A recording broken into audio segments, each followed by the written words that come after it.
Un chiffre qui fait froid dans le dos. Dans les prochains jours, la France s'apprête à franchir un nouveau cap difficile dans la lutte qu'elle mène depuis plus d'un an face à l'épidémie de la Covid-19, qui a causé le décès d'environ 99 000 personnes. Ce n'est donc plus qu'une question de jours, mais le pays va dépasser la barre des 100 000 morts liés à la Covid-19.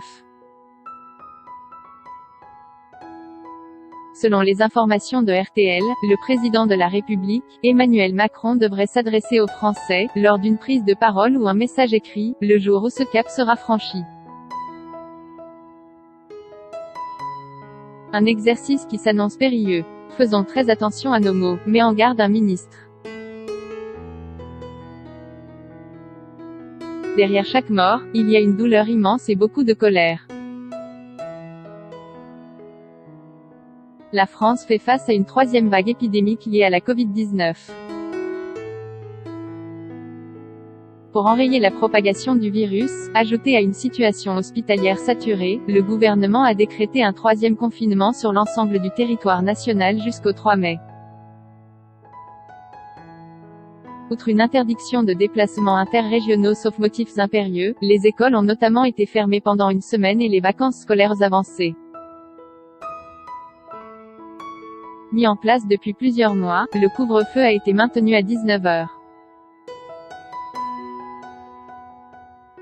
La campagne de vaccination s'accélère. Pour sortir de cette crise sanitaire, le gouvernement français table sur une accélération de la vaccination en France.